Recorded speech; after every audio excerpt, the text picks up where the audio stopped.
Salut les amis et bienvenue sur notre chaîne. N'oubliez pas de vous abonner pour plus Focus Zone. Le Mali a suspendu à partir de jeudi toutes les rotations des contingents militaires et policiers de la mission des Nations Unies au Mali, MINUSMA, un nouvel accroc dans les relations entre les autorités militaires maliennes et leurs partenaires. Cette décision, annoncée par un communiqué du ministère des Affaires étrangères, s'applique jusqu'à l'organisation d'une réunion par la partie malienne avec la MINUSMA, dont la date n'a pas été communiquée, pour faciliter la coordination et la réglementation de la rotation de ces contingents. La réunion visera, selon Bamako, à dégager un plan optimal pour l'organisation de ces rotations à l'avenir. Les autorités maliennes justifient leur décision, qui concerne les 12 261 soldats et 1718 policiers déployés au Mali par une cinquantaine de pays contributeurs, en invoquant le contexte de sécurité nationale. Cette mesure intervient 5 jours après l'interpellation de 49 militaires ivoiriens, des « mercenaires », selon Bamako, qui les accusent d'avoir eu comme « dessein funeste » de « briser la dynamique de refondation » de l'État malien.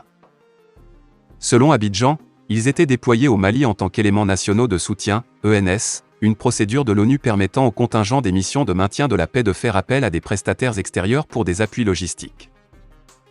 Les autorités maliennes assurent la MINUSMA de travailler de manière diligente en vue de réunir les conditions propices à la levée de cette mesure suspensive, déclare le communiqué.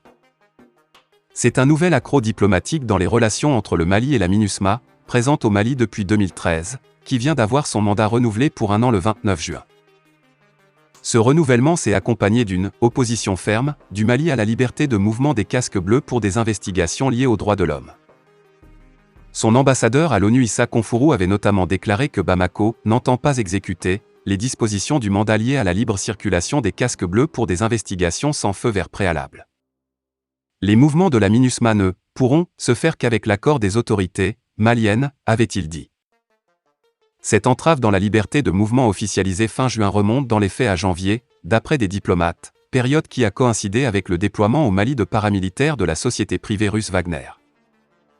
Le 7 juillet, le chef de la MINUSMA El Gassi Mouane avait affirmé en conférence de presse que la mission avait besoin du soutien et de la coopération des autorités maliennes, appelant à un dialogue constant pour surmonter des incompréhensions. La Croix et l'Observateur. Le Mali avait décidé, le 15 mai 2022, de se retirer de tous les organes et instances du G5 Sahel, y compris la force conjointe suite à l'opposition de certains États du G5 Sahel à la présidence du Mali et liée aux manœuvres d'un État extra-régional visant désespérément à isoler le Mali, avait annoncé colonel Abdoulaye Mega, porte-parole du gouvernement, dans un communiqué. Mega avait souligné l'instrumentalisation d'une institution comme le G5 Sahel dont le mandat est de mutualiser les moyens pour garantir des conditions de développement et de sécurité dans l'espace des pays membres est fondamentalement contraire aux intérêts de nos pays et de nos peuples qui font face à d'importants défis dans le domaine de la lutte contre le terrorisme. Le 30 juin dernier, le chef d'état-major général des armées du Mali, le général de division Oumar Diarra, a annoncé la fin de l'engagement des personnels maliens dans tous les organes et instances du G5 Sahel à compter de cette date. Diarra avait en outre précisé que, s'agissant des personnels en service au poste de commandement interarmé de théâtre, PSIA, de la force conjointe, FC, du G5 Sahel, leur désengagement prend effet à compter du 30 juin avec reprise de service dans leurs armées et service à compter du 1er juillet 2022. Le G5 Sahel est une coalition antiterroriste formée par le Mali, la Mauritanie, le Tchad, le Burkina Faso et le Niger et sa force militaire comptait environ 5000 personnes avant le retrait du Mali.